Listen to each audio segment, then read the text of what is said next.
Today I'm going to be talking about a topic that is very near and dear to my heart. Simplicity. The importance of keeping it simple.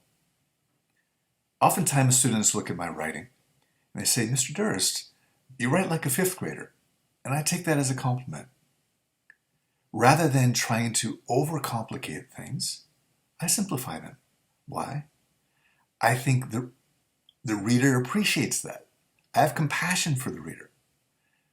Your admissions officer who's reading your essay has likely read several hundred that day. They're tired, they want to go home, they want to take a rest. What they do not want to do is wade through a quagmire of syntax. Have compassion for them. Convey your ideas with simplicity and with clarity. That doesn't mean, however, it has to be monotonous. Doesn't mean that it has to be over simple. It just means that you can always default to what is clear and what is effective. If you see a sentence that is underlined in Grammarly or in the Google Doc for being overly complex, stop and ask yourself, can I rewrite this in fewer words? And if so, try to do so and see how it sounds. I always recommend that you read it out loud. If you get tripped up trying to read it, then so will the reader.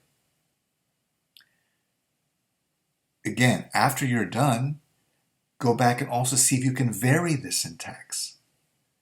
Have a few simple lines, then have a few that are complex. I'm going to give some examples here. So let's talk about the power of simplicity. When strong, act weak. This has been a theme throughout the Art of Essay, my writing curriculum. If you have critically important content to convey, the best way to do so is through simple, clear, and effective language rather than complex syntax. Clear is always better. If you feel confident about what you're saying, say it as simply and as directly as you can. It often takes great discipline not to overwrite. Let's look at one of the most famous passages in the English language, the Sermon on the Mount. I'm not trying to push religion in any way, just that this has impacted billions of people. Blessed are those who mourn, for they shall be comforted. Blessed are the meek, for they will inherit the earth. Okay, very simple, clear, and effective syntax. It almost rhymes. Here's a part of the Gettysburg Address, also one of the most famous passages in written English.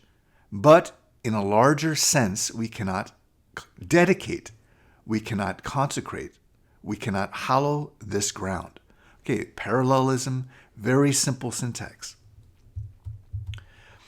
Both are simple, but it's the simplicity that gives the lines their great weight and meaning. Always err on the side of simple writing. It's going to move the reader much more than complex writing will. So here's a line from an essay, a student's essay. And the water. Three words. Are those your tears or mine? Do you realize that you've lost us? I want him back, Father. That's one of the most powerful lines in all of the essays I've ever looked at. I want him back, Father. Each of these lines is simple, concise, and yet poignant. It's also important, however, to vary your syntax and sentence structure. Don't just have a series of simple sentences. That will be boring. You're more likely to keep the reader off guard. Again, think of this as also a mystery, building suspense. If it's just monotonous, you will not be able to do so. So back to that same essay with, I want him back, Father. Here's a line from that. It's not that I'm not patriotic. I'm not. But that's besides the point. I want him near me. I need him. So it's not that I'm not.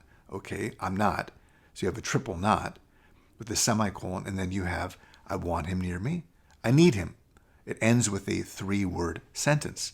This type of syntactic variance, varying complexity, keeps the reader intrigued. One of the exercises that I have my students do, especially when I encounter very convoluted and complex syntax, like sentences that are 20 words, 30 words or longer, I say, okay, go back and rewrite the entirety of your essay, every sentence with 8 words or less. Can they do it?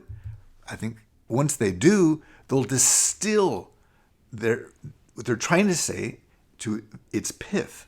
And that is often more powerful. It takes great discipline not to overwrite. Do not hide behind a syntactic smokescreen. The reader can see right through it.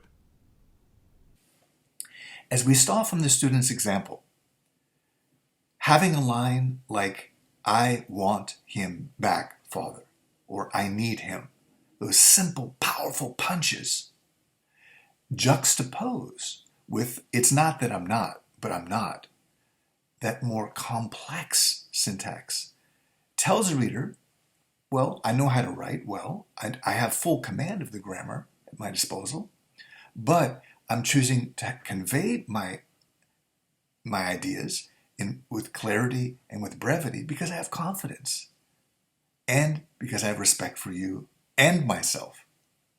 Thank you for joining me today. My name is Chaim Durst.